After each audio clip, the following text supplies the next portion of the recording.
The next question comes to us from Marouka. Hopefully, I'm pronouncing your name properly.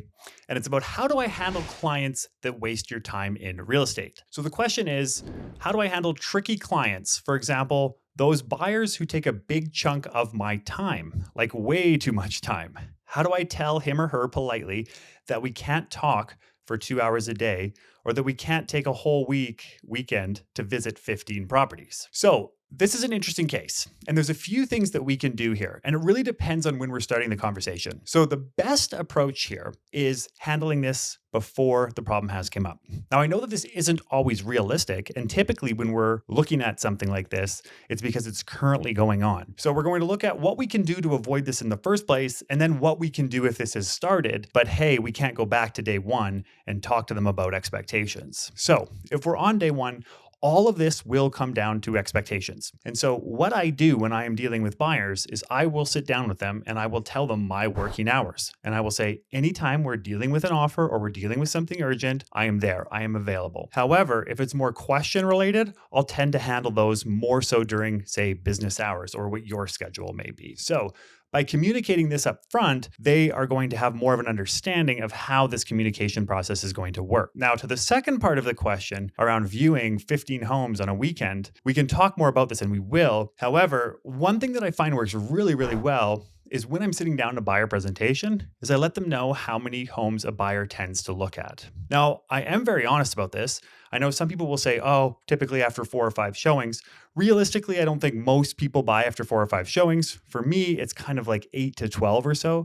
So I'll say, most buyers will look at about 8 to 10 homes. And at that point in time, they'll have a very good understanding of the home that they'd like to buy. And then I go one step further and I say, if we've viewed 8 to 10 homes and we don't really know where we're at yet, or we haven't necessarily found a home that we can vision ourselves in, then we have to take a pause and we have to look at the criteria. We have to look at how we can change the criteria in order to make this work for you. Because if we looked at 8 to 10, there's a good chance that what we're looking at isn't necessarily working for you. And so what I've done here is I've basically set a bar and I've said, hey, if we look at 10 homes and we haven't selected one, well, there's a good chance here that we have to do something with our criteria. So it's a really good way, again, of setting expectations from the start. Now, what happens if this problem is coming up and yes, we can't go back to our buyer presentation and have these discussions around actual showings and actual working times? Well, the first thing when dealing with properties, and if somebody sends you a huge list of properties that they want to see, instead of just booking those, we need to be ruthless about eliminating properties. So instead of focusing on why all these properties can be perfect, we need to focus on why these properties will not work for them. So I'm going to start looking them up because that is my job. I'm not going to get them to do all this research. Instead, I'm going to look them up and I'm going to say, for this property, it's missing X, Y, and Z, or here's an issue with it. How do we feel about that? Basically, by asking these questions, you're going to eliminate. So if there's 15, I'll probably eliminate a handful of them. And then once they go out, let's say that we're looking at one and I say, hey, this one's basement isn't developed. You were telling me that you wanted to develop basement. This one doesn't have a developed basement. Is this something that you could see yourself in? And let's say they say, yeah, no problem.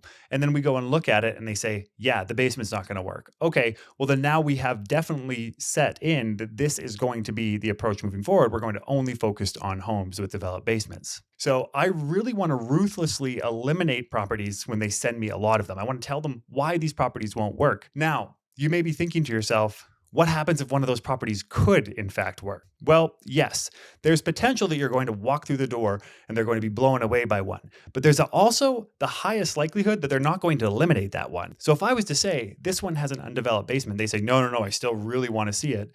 And then we walk through the door and they fall in love. Well, there's a good chance that they wouldn't have eliminated that one if I would have said, hey, this one doesn't have a developed basement. Are you sure you want to look at it? They're going to say yes. So the chances of me eliminating one or me questioning them and them saying, you know what, I still want to see it, it's pretty high. It's pretty high. So in that case, instead of just showing everything, we need to take a step back and we need to do all the upfront research we possibly can in order to eliminate properties. Now, just so everybody's aware, I haven't always been good at this. In fact, there's one home that I showed. This was probably like 3 or 4 years ago. And they were looking for a home in a certain area. And they saw this home and it was like really well priced, but there were no interior photos. And so we kind of know where this is going.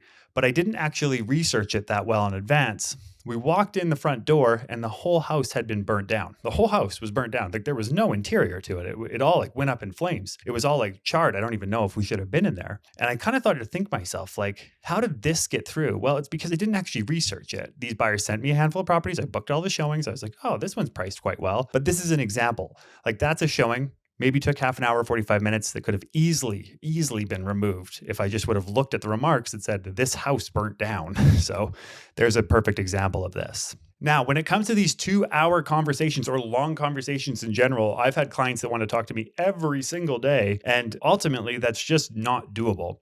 So there's a few things that have worked for me. First off is before a phone call, I just want to know what it is they want to discuss. So I want to understand what it is they want to discuss so that we can really get to the point of the conversation when we have that call. So if somebody says, hey, can I call you? I say, sure, no problem. What would you like to discuss? That way I can also be prepared, but then at least I can go into the conversation with an idea of how we're going to structure this. The next thing is that I always have an appointment that I need to go to. Now, that's not to say that I 100% always have an appointment, but I have a certain amount of time that I'm willing to provide to this conversation. So when I call somebody, I'll let them know, hey, I have 5 minutes. I'm jumping into an appointment. Maybe that's an appointment with myself. Maybe that's me doing social media work. Maybe that's me doing farming work. It can be an appointment with myself, but I'm running into an appointment. So I have a certain amount of time to have a conversation right now. And then if I am finding that there is a certain client who likes to have lots of conversations throughout the week, I'm just going to set a weekly time for us. So instead of me just basically saying, okay, you want to talk now? I'm going to give you a call. Instead, I'm going to say, why don't we just set up a recurring meeting that, every Wednesday between this time and this time, we jump on the phone and we catch up. Now, I know that can seem like quite a bit. However, certain buyers are just going to need more coaching, and that's okay. I'm more than happy to give that to them. I would just like there to be a little bit more structure into my schedule so that I can plan my day out a little bit more in advance. So if I am seeing that they want to talk on a day-to-day basis, I'll start to set up more frequent calls or more set times that we will have these calls versus just ad hoc. And now finally, this is another strategy you can use. Now you do want to use it cautiously, but what you can do is if people are sending you messages constantly, you can slow down your response time. Because it's kind of this concept, right? Like if you're doing your emails and you send off a bunch of emails, you're going to get a bunch of emails back. And it's the same thing when it comes to text messages. So if they're sending you lots of questions and you're sending answers back, you're going to keep getting more questions. So we just have to increase the amount of time between that. And oftentimes people will be asking you questions just because they know you'll answer faster than they'll be able to find the answer. And so sometimes just creating a little bit of space between when they ask something and when you answer, that can actually help them find out the answer themselves, especially if it's plainly visible. Now, I'm not suggesting you do this right off the bat or you do this all the time. That being said, it can be a strategy you can use if somebody is starting to message you just too frequently. Now, you can also, of course, just have an outward conversation with them and say, hey, just not able to get back to these within this certain amount of time. And that is the best approach, is just being open, being honest. People understand. However, if they keep pushing this, just creating a little bit more space between your next text or between your next email can be helpful. But don't push this too far because responsiveness is extremely important in real estate. So we don't want to get in the habit of just kind of sitting back and relaxing when, of course, responsiveness is extremely important to them and to new leads that come through our door.